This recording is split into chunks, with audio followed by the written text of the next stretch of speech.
Les decía entonces que teníamos el verbo en pretérito imperfecto del modo indicativo, soñaba, por otro lado el sueño, y el sustantivo, que es un sustantivo, y el sustantivo en diminutivo. Y después la reiteración de soñaba con mis amores. Fíjense, un sueño soñaba anoche, soñito del alma mía. Soñaba con mis amores que en mis brazos los tenía. ¿Qué sonido aparece ahí? La ñ. ¿La ñ? La ñ. Soñaba, sueño, soñito. ¿Cómo sonido? ¿Qué sonido? ¿Puede ser la S, profesora? La S, ¿no es cierto? La S. Muy bien, acá Erika participó en el chat. Vanessa. Perdón. Profe, le iba a decir una pregunta. No, porque... La S puede ser que... que dé alusión a como al sueño, como que haga entrar como al clima del sueño con la S.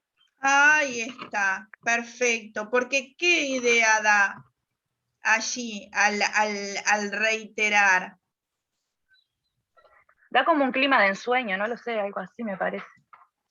Ahí está, un clima de ensueño, de susurro, de lo tranquilo, de lo cálido, ¿no es cierto? ¿Tú sos, pues no estoy viendo el nombre ahí.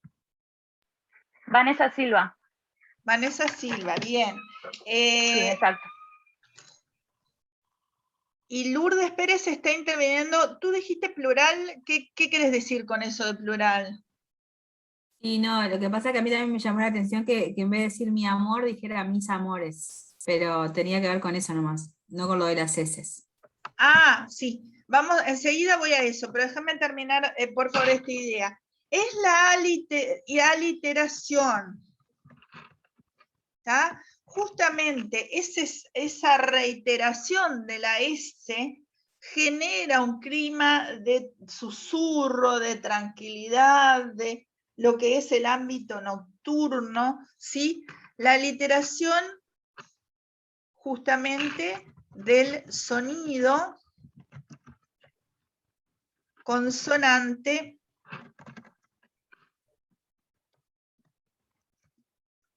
S. La aliteración se define como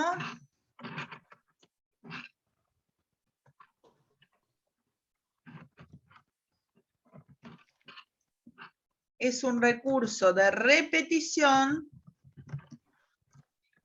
de sonidos que consiste en la reiteración de un sonido con fines estéticos.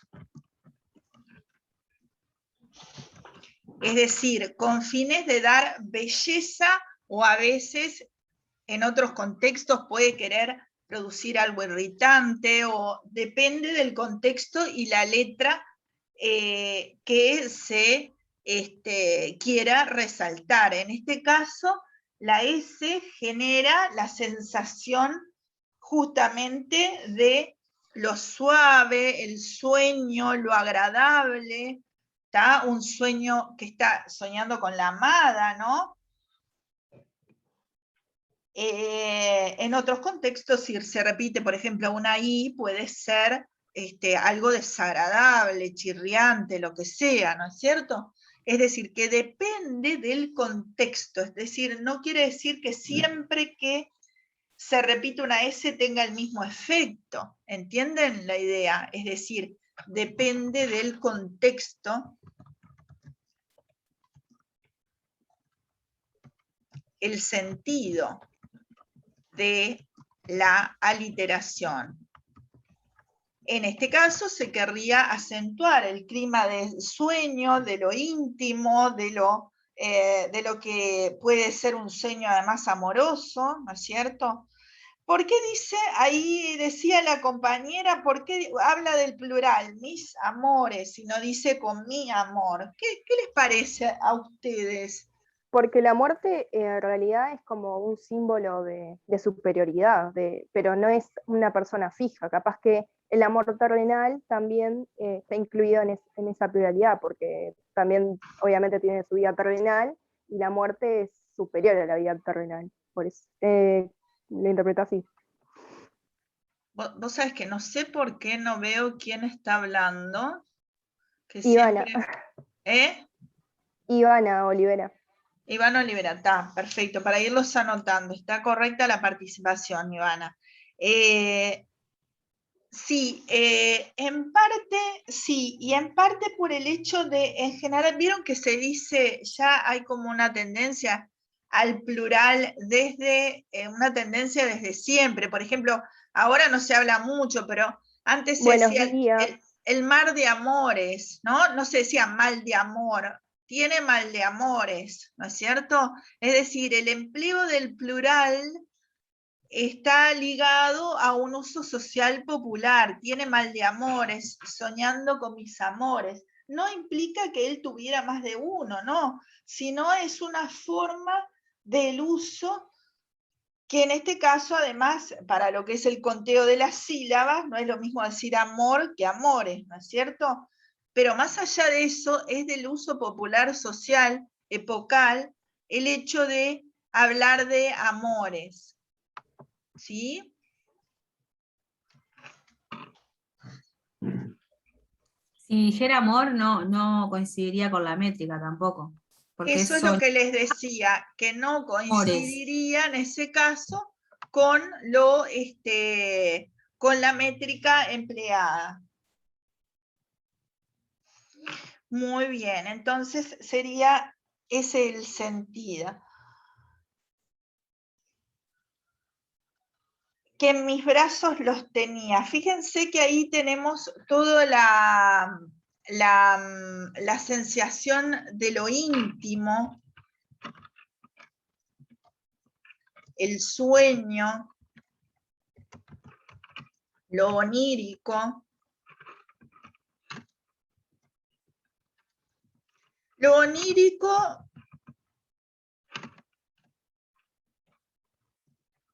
que da espacio a la imaginación.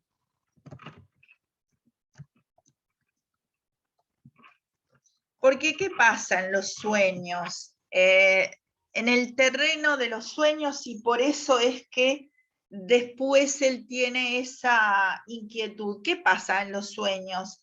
¿Hay una coherencia lógica? Es No, pero difícil distinguir la realidad de lo que no lo es.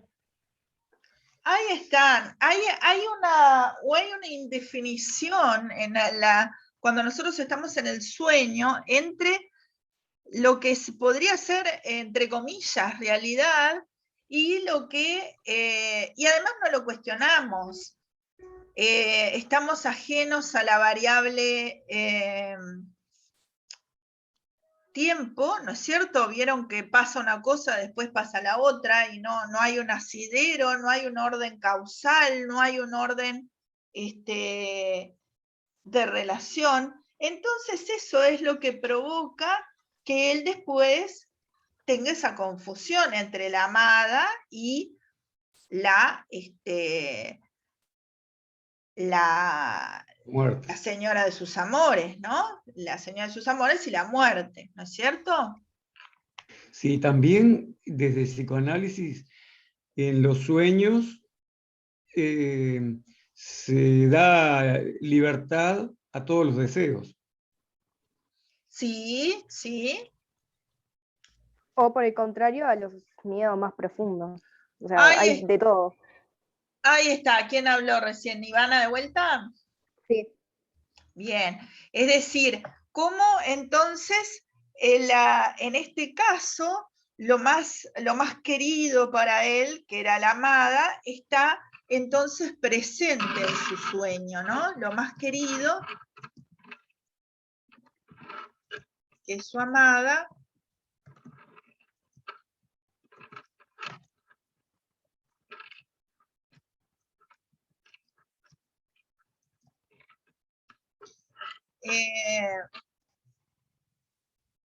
va a ser muy posteriormente que se va a usar toda el potencial de lo que es el sueño, la desconexión que hay en lo que es la literatura, pero por ahora tenemos implícitamente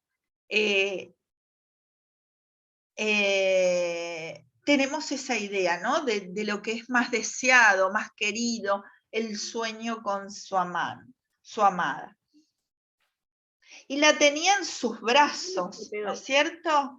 Fíjense que es singular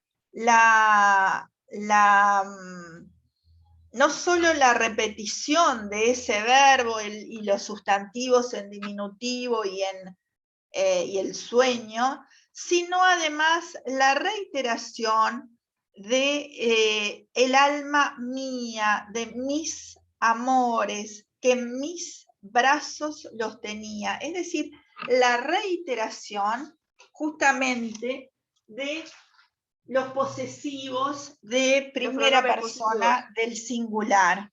¿Cómo? Los pronombres posesivos, iba a decir. Los posesivos, ahí está, de primera persona del singular. Alma mía, mis amores, mis brazos los tenías. Es decir, que el sentido de posesión de esa amada, del sentido de poder abarcarla, de poder tenerla con él, ¿no es cierto? Es muy importante en esa primera parte.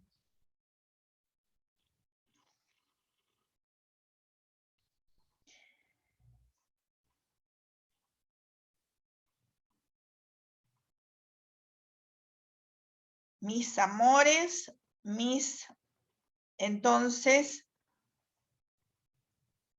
el adjetivo posesivo, mis amores, ¿no es cierto? Bien. Y también podría llegar a tener relación con la posesión en sí, como lo erótico podría ser, ¿no? Sí, ¿en qué sentido? En el sentido de que hay una forma de decir poseer al otro, uno al otro en la pareja, como algo erótico. Sí, justamente relacionado al clima onírico, ¿no? A lo íntimo, a lo personal, que justamente estaba jerarquizado por esa aliteración, ¿sí? Bien. ¿Qué pasa en esa instancia? En esa instancia irrumpe, por eso yo lo dividiría en una parte B del sueño, que yo no tomé esa división en 3 momentos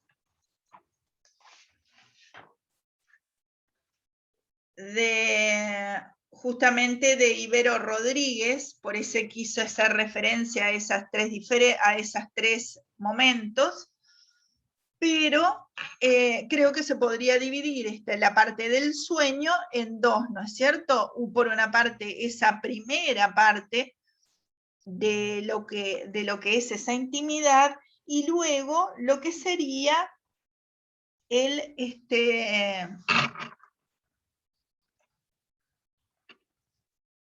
la entrada de la muerte.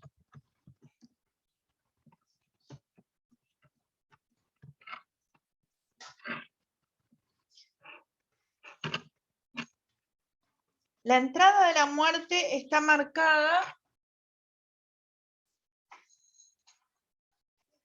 La entrada de la muerte está marcada por ese verbo vi entrar. ¿Tá? Señora tan blanca.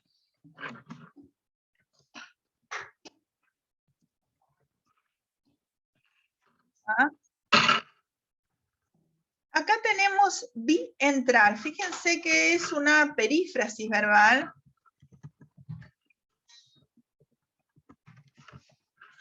Que es una construcción verbal formada por ese verbo en... ¿En qué está ese vi? En presente. No, veo En es pasado presente. perfecto. ¿Cómo? Pretérito perfecto. Sí, Pretérito perfecto, sí. perfecto simple Del singular, primera persona del modo singular. indicativo.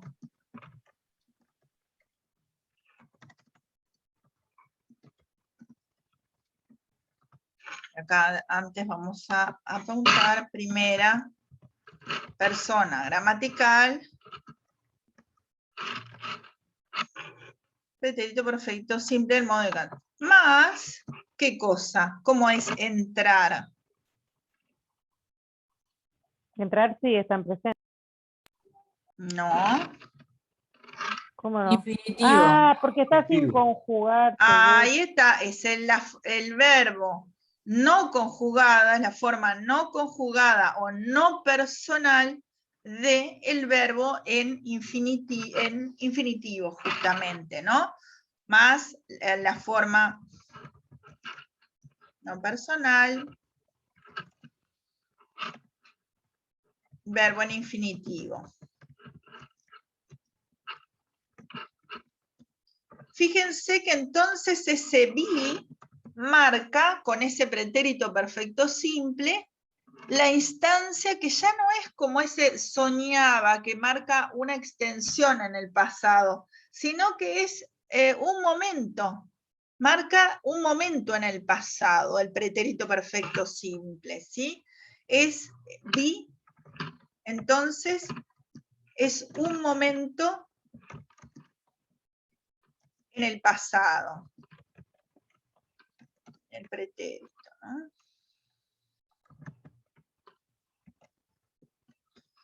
¿Qué sería, qué idea les da de ese sueño y ese vi? Un Como que se detuvo. contraste, Ahí una está, antítesis. hay como una detención, un corte en el sueño por ese vi, ¿está? Entrar, ¿tá? Es decir, dentro de ese clima tan agradable que había, íntimo, que señalamos recién, ahora se corta, se produce la entrada de esta señora tan blanca, ¿tá? Muy más que la nieve fría. Fíjense que entonces ahí tenemos esa confusión, ¿tá? Que él empieza a preguntarle por dónde ha entrado, ¿tá? Entonces, vi entrar, señora tan blanca, este no lo puse, ¿no? No. Ah, lo había puesto ahí, sí. Pero bueno, lo repetimos. Blanca, muy más que la nieve fría.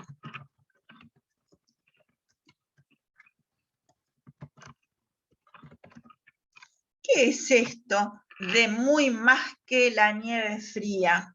Porque en general nosotros ya habíamos visto este tipo de comparación, recuerdan, más que, menos que.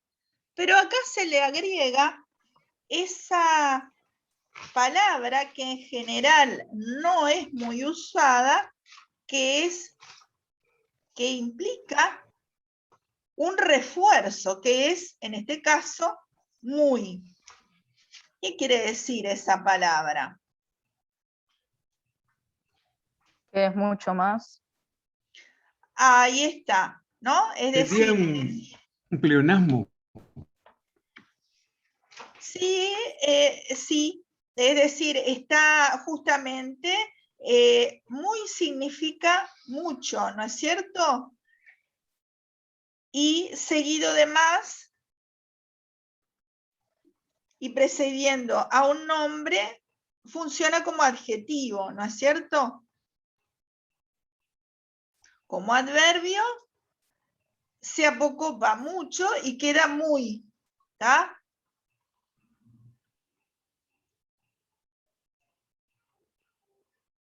Entonces, acá yo quería resaltarle la presencia de qué recurso que ya vimos.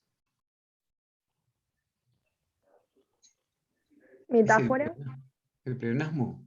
No, si La comparación. ahí está, ¿una comparación de qué tipo? Ah, Juan, ya la vimos esta.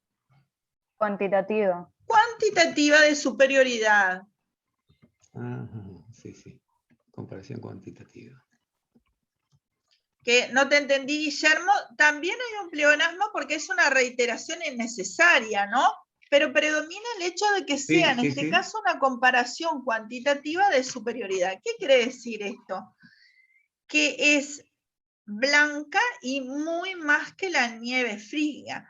Y además vieron que está el tan blanca también. Entonces tenemos justamente el refuerzo de, entonces, ese muy, ¿sí? Y de ese, justamente, entonces, apócope de mucho,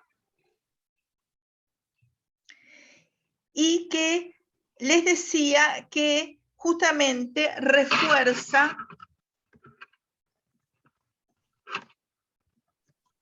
la comparación.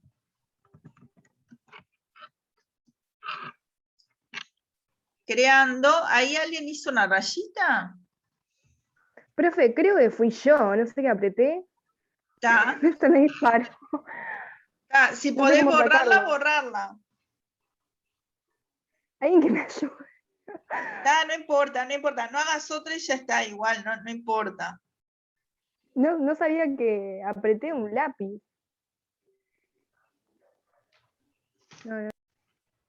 Muy bien. Entonces, ¿qué quiere decir y qué es esa sensación que nos da en definitiva esta comparación de la blancura? Y fíjense la alusión a la nieve. ¿Cuáles son las connotaciones de la nieve que además es fría?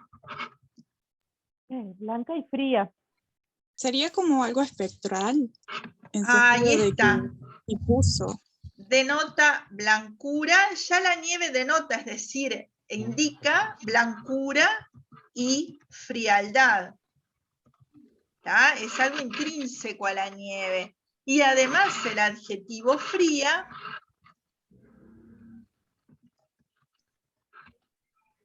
¿tá? Influye justamente para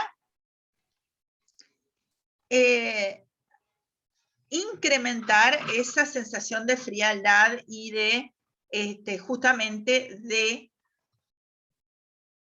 ¿qué más está asociado?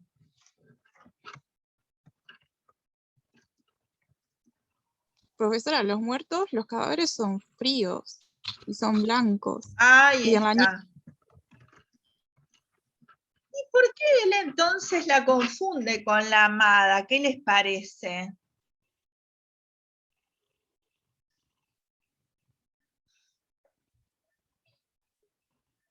La confusión del sueño. La confusión del sueño y que también por otro lado la blancura en aquellos tiempos. Puede ser por la pureza o algo así. Ahí está. Por un lado, el blanco asociado al frío, al miedo, ¿no? A lo que es desagradable, en el sentido de que está haciendo la prosopopeya de la muerte, es decir, la grafopeya remitida a lo que es la figura de la muerte, ¿tá? Y por otra parte, el blanco también lo tenemos como un color agradable, la belleza, La pureza. la también. pureza, ¿no es ¿No es como cierto? una antítesis? La blancura de la piel de la dama. No, en realidad acá lo que habría es una confusión, justamente resalta porque él piensa que ella es, como enseguida vamos a ver, piensa que es entonces la amada, entonces, ¿no? La confusión.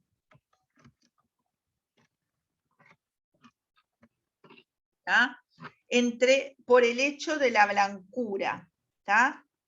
Y entonces acá empieza lo que sería ese diálogo con la muerte, que yo lo catalogaría como una parte C dentro de esta primera parte, ¿qué sería entonces? Profesora, entonces el sueño se divide en 3 partes, no en 2. No, se divide en 3 partes. La primera parte, a su vez, la estamos dividiendo en 3, perdón. Ah, perfecto. Uno que es el clima del Para poner sueño, 3. o sea, el sueño lo dividimos en 3. Uno que es el sueño en sí, ¿no? Esa primera parte, después cuando entró la muerte, y por otra parte vemos entonces el diálogo con la muerte, ¿no? ¿Por dónde has entrado, amor? ¿Cómo has entrado mi vida? Las puertas están cerradas, ventanas y celosías. Fíjense cómo son este par. ¿Qué son estos desde el punto de vista gramatical?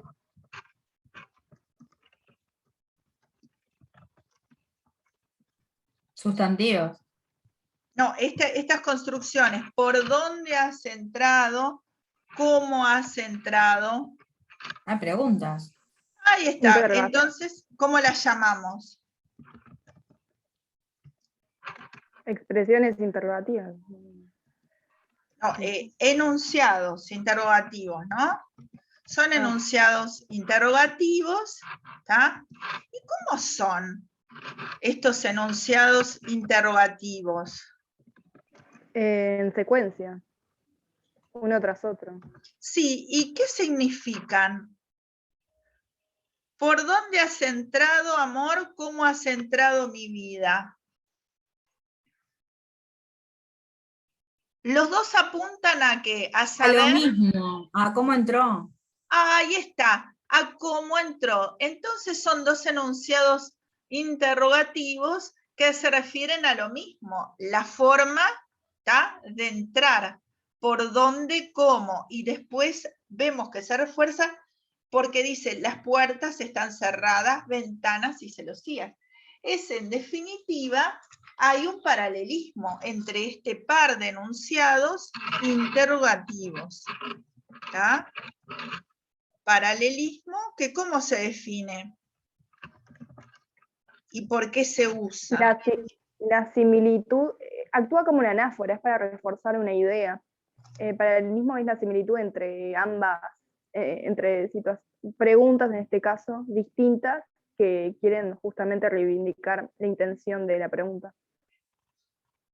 Sí, en realidad la pregunta es la misma, realizada por medio de sinónimos. Fíjense que el verbo has entrado, que en ese caso es el tiempo compuesto, el pretérito perfecto compuesto, del modo indicativo, has entrado, ¿tá?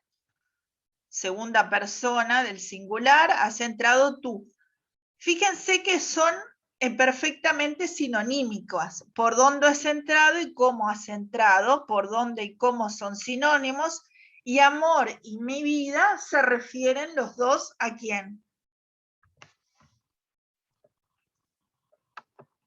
A ella, a la amada, porque él todavía piensa que se está remitiendo a la amada, ¿no es cierto? Es decir, que la llama amor justamente porque piensa que no es la muerte, sino que es la amada. ¿Entienden? La idea es que esas dos preguntas son iguales.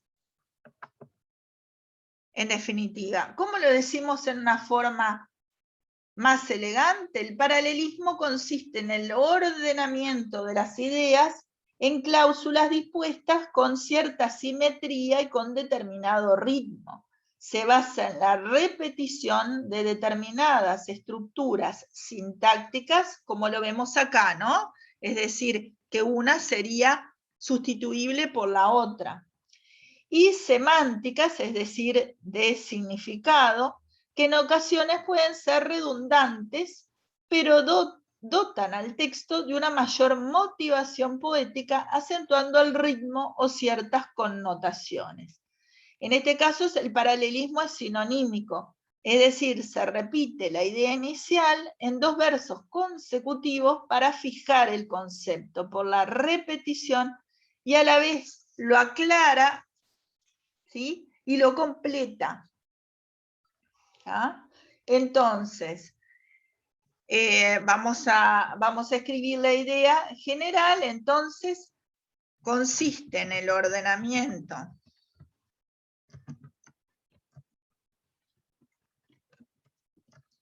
de ideas en cláusulas dispuestas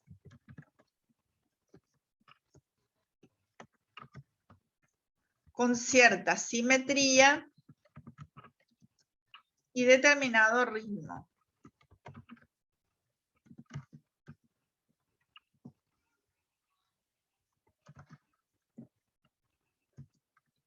Se basa en la repetición de determinadas estructuras semánticas y sintácticas. Hay varios tipos de paralelismo. En este caso sería un paralelismo sinonímico.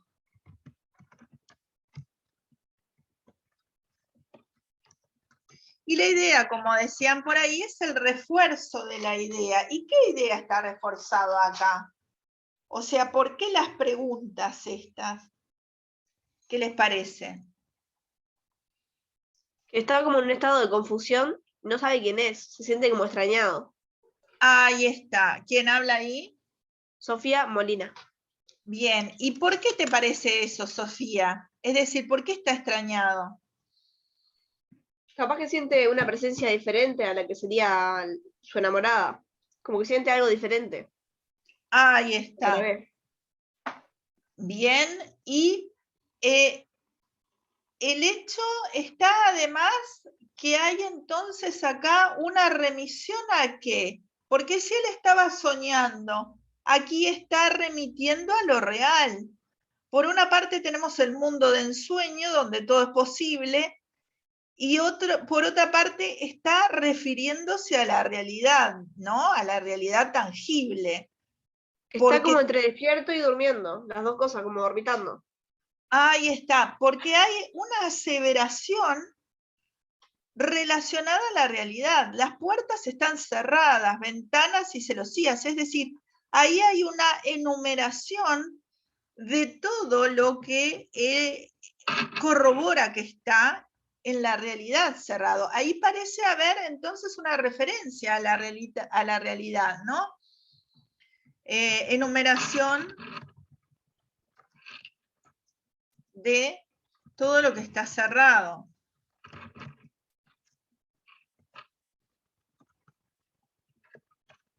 Puertas, ventanas y celosías.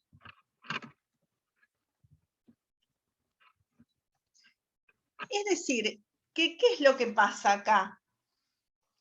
Está demostrando la sorpresa, ¿sí? Esa idea de remisión a lo real, ¿qué nos permite afirmar? ¿Está dormido o está... ¿Qué dicen ustedes? Capaz que se está despertando. Ahí está, puede ser. ¿O qué más? Profe, puede ser también que pueda estar agonizando, no lo sé. Porque también como que uno tiene, no sé, al menos las personas como que experimentan cosas así, que ven algo que no es en realidad.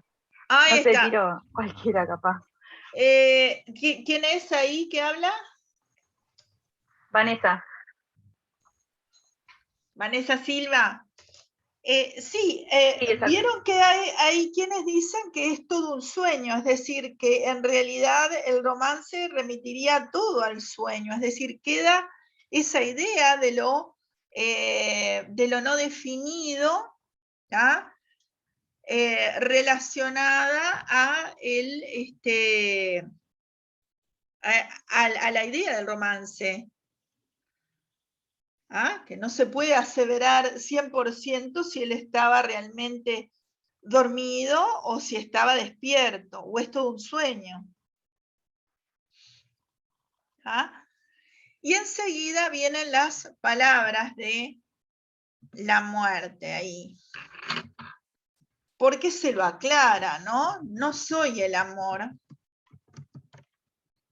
amante. La muerte que Dios te envía.